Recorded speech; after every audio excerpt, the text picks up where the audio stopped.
The state of people analytics next on the RecTech podcast.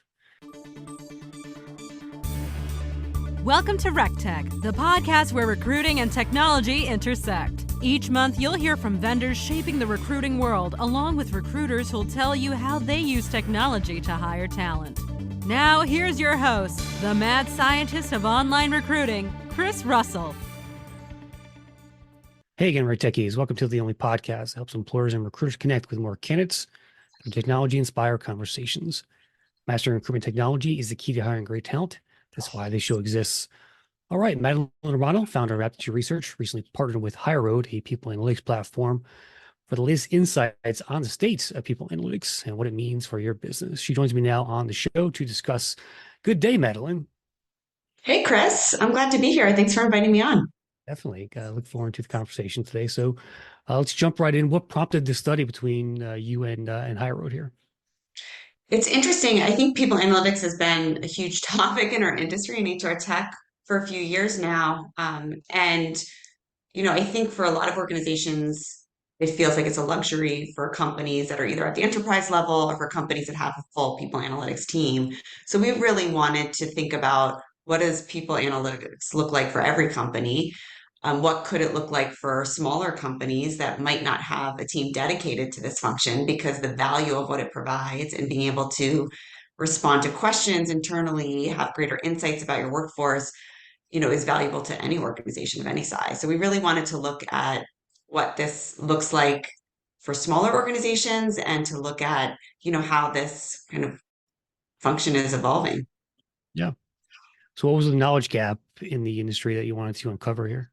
Yeah, I think we wanted an understanding of how people view people analytics and how they're making investments, how they're thinking about, what they need internally versus what they need from a provider. And, then also looking at the landscape. There's best of breed providers in people analytics now. There's HCM suite providers that offer it. There's specific BI tools. So we really wanted the full lay of the land to look at what companies are thinking about internally, what this vendor landscape looks like, because it feels very fragmented right now, and wanted to provide some more insights. And again, to people that aren't necessarily just focused on people analytics, to HR broadly. Yep. In your opinion, what are the biggest takeaways from the study? So I think the biggest takeaways are, for organizations that are not doing it, they do have options. They have options today to be able to think about getting these insights and being able to provide and answer questions internally without making a huge investment in, either a very big HCM provider or in BI tools. And they don't need a dedicated person solely focused on doing this manually or using, very disparate solutions to do it. So there are better options today. I think that's one big takeaway. I think the other is there are options that companies can afford, even at the smaller organization size. And then I think the other big takeaway is that there's so much confusion in the market. I think there's a lot of confusion about, the players in the market, how companies should be thinking about, what value they get from this, what does people analytics include? There's lots of different, even terms being thrown around, talent analytics, talent intelligence. So we really wanted to provide some clarity, look at the landscape, and, I think one of the biggest findings for me is that there's good options out there. What are the biggest kind of the standard metrics in people analytics? Do you have, is there like a set there you could describe for us? Yeah, I mean, I think for larger organizations that have dedicated teams, they can, really get very broad with how they're thinking about people analytics. For most companies, what we found in our survey is they really want recruitment data, they want employee experience data, and they want DE&I data. And that came up a lot through the interviews. It was interesting because in the survey results, DE&I came up as a lower priority. But when we talked to organizations, it actually was still a priority. I think they're just not comfortable sharing that data or talking about where their organization is at that in that process. It's very interesting to look at how companies are using DE&I data right now. We hear about it much less than we did a few years ago, which is, really discouraging. But I think companies are still prioritizing it. They're just not comfortable talking about it as much as they were. Yeah. I just saw some companies put out DEI reports. They just wrote a story for employdiversity.com on US Steel. They came out with their annual DEI reports. So the bigger companies starting to do some of that stuff. But Yeah. the the uh, the recruiting process, how are companies using people data inside that segment of hiring, and what's their reasoning? Yeah. It's interesting. I think for a lot of, you know, organizations, they face the challenges like we hear about all the time, which is they're getting data from multiple systems. Like within recruitment, even for companies in the mid-market, they might be using up to 10 different just recruitment solutions. And that's lots of different data that's not necessarily integrated. So to be able to have, one place where the data is presented in real time and you're integrating multiple systems, time to fill is still a priority for organizations. I think the value of where I see people analytics is being able to translate that. So what does that mean? What does time to fill mean in terms of productivity? What does that mean in terms of better experience? Because it is a better experience. So I think that's where, the value comes when you look at, what some of these solutions can provide. And then to me, it's like the real-time data. Like in talent acquisition, and we've seen this, companies don't always have access to the data they need, or they're, again, using so many different solutions to get it. So it feels like it's either done very manually or it's not presented to, internally at the time that it's being asked for. To be able Yeah, to have real-time data and give it and answer those questions immediately is a very powerful tool for anyone in yeah, TA. and that's what HireRoad does, right? They bring in all Yeah. these systems and make sense of that data. Of And those present it companies in that a are, simple way. I mean, I think there needs yeah, to be simplicity around people analytics too. It can't be presented in a way that someone needs to spend 5 hours trying to go through spreadsheets yeah, to figure out what they're looking for. Present it in, through dashboards and visualization in a way that just makes sense. There's a lot of value there. yeah. If you give them too many options in terms of running reports, I remember an ATS I used to use, like I couldn't make sense of just the screen they gave me trying to get that data out of there. It was crazy. Yeah. Um, of the companies who are leveraging people analytics in their hiring process, how are they using it? Give me some more details there. Yeah, so for companies that are using people, I mean, I think it's number one, answering those questions in real time, because now, especially in a remote environment for a lot of organizations, there are more stakeholders asking for information. People are more like focused on the workforce. They're focused on some of these issues. So that's more, stakeholders that are kind of involved, where we haven't seen that in the past. And to be able to answer those questions in real time, that's, tremendous value. And I think that's how people are using it. And then to be able to um, dig deeper into what does this mean? So to me, it's not just data. And I think that's what we see in a lot of our systems is static data. Like if we're thinking about our ATS or we're thinking about our HCM provider, there's a lot of static data there. And that takes some time to understand and to look through. And when HR leaders or TA leaders get asked questions, sometimes they're just giving that static data. What people analytics does is it takes that to the next level. So it's not just taking the static data, it's getting curious about it. It's drawing insights from it. And then that's where you can take action on it. And if you think about kind of existing systems and the data that's in those systems, to me, that answers the question of what. Like I'm answering the what question. If I'm using people analytics, I'm answering the so what question. So it's not just what is this, it's so what does this mean for my company? Right.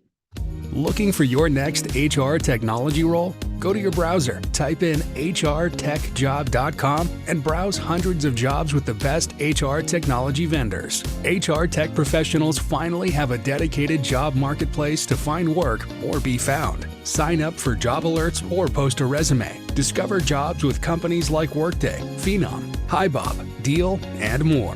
You'll even find HR tech roles with employers in case you want to work with managing HCM or HRIS platforms. HR Tech Job, the only job market for HR technology careers. Join us at hrtechjob.com. How do you describe the ROI for a people analytics platform? Yeah, I mean, I think there's lots of different ways to think about ROI. And I think one of them is kind of looking at traditional, how we think about traditional ROI and some of these metrics that we've looked at.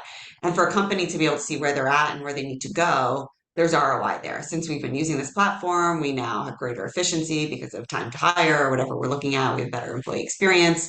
We're able to track that in real time. So that shows, ROI too. But I think there's like a softer side of ROI, which is better alignment with the business, better relationships internally. And ultimately, you're providing that better experience. And sometimes it's really easy to measure, sometimes it's not. But to be able to look at what your company is doing and be very open and honest about that and be open to getting better and seeing improvements, I mean, that's why people want to look at, these analytics and these dashboards. They want to be able to see where they've been and where they're going to go. Yeah. Tell us a little about HireRoad. I had not heard of them until this year, but talk a Yeah. little bit more about your relationship with them. So HireRoad, it's a great organization. I love this company. I loved working with this company. And they went through, recent changes, a little bit of change in leadership. They have a new CEO who's fantastic, John Fetterman. And they, originally were several different kind of solutions. They had two ATSs, they had an LMS, an onboarding solution. And they really saw the value in what they built with people analytics and to be able to say, okay, we can provide these real-time insights. We can empower HR. We can help companies on the smaller end of the spectrum, not enterprise organizations, but we can make this available to smaller organizations in a way and at a price that makes sense for them to empower HR. And I think that's what they're doing. I know that's their mission, is this kind of empowerment for HR, and to be able to do that through people analytics, which is where their focus is now. I think is really exciting because we haven't seen that before. We're typically seeing that, almost as a luxury for large organizations to be able to say, okay, if you're a smaller organization and you want all of this great data and these great insights and to be able to get them in real time, you can get that too. Yeah. So, Madeline, what's your advice to companies not yet leaning into people analytics as part of their recruiting process? What would you say to them? First, I would say you don't have to do it manually. I think that's a huge undertaking. I think some people love to do that. I think a lot of people analytics practitioners do a great job with that. If that's not something you've done before and you have many other responsibilities within your organization, you don't have to do this all manually. You don't have to piece together a bunch of different BI tools to be able to do this. You can actually do this through technology and through, a system that can support you. So I think that's the first piece, is you don't have to kind of take this huge undertaking. You can find a partner that can help you. But I think, with that, you need to understand what your priorities are for your organization. What are your goals? What data do you need? What insights do you need? What questions are you getting asked internally that you're having a hard time answering? And I'd start to almost get curious about that. What do you struggle with as an organization? Look internally, be very specific to your organization, and see if a partner can support you with getting the answers that you need. Nice. Well, where can listeners get the report, Madeline? Awesome. So you can get the report. You can go to our website, aptituderesearch.com. I'm sure HireRoad has the recording on their site as well too. So we are going to continue to be publishing in this area and doing research on this area too. So if anyone has thoughts or experiences and they want to share them, we'd love to hear it too. Nice. And what's next for you guys? What are you working on next? Oh, so many things. We did a big talent intelligence report last year, and we are looking at the evolution of that. So that is coming next. That's what I'm kind of focused on right now. And that's obviously a very interesting category in space right now. And then we are, finally publishing our CRM index report, which is a whole big monster of a research project. All right. Well, there you go, listeners.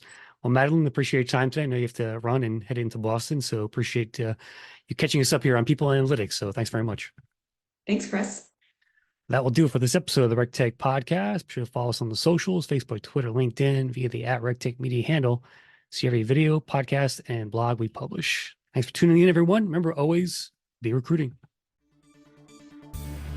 Another episode of RecTech is in the books. Follow Chris on Twitter @ChrisRussell or visit rectechmedia.com, where you can find the audio and links for this show on our blog, RecTech Media helps keep employers and recruiters up to date through our podcasts, webinars, and articles. So be sure to check out our other sites, Recruiting Headlines and HR Podcasters, to stay on top of recruiting industry trends. Thanks for listening, and we'll see you soon on the next episode of RecTech, the Recruiting Technology Podcast.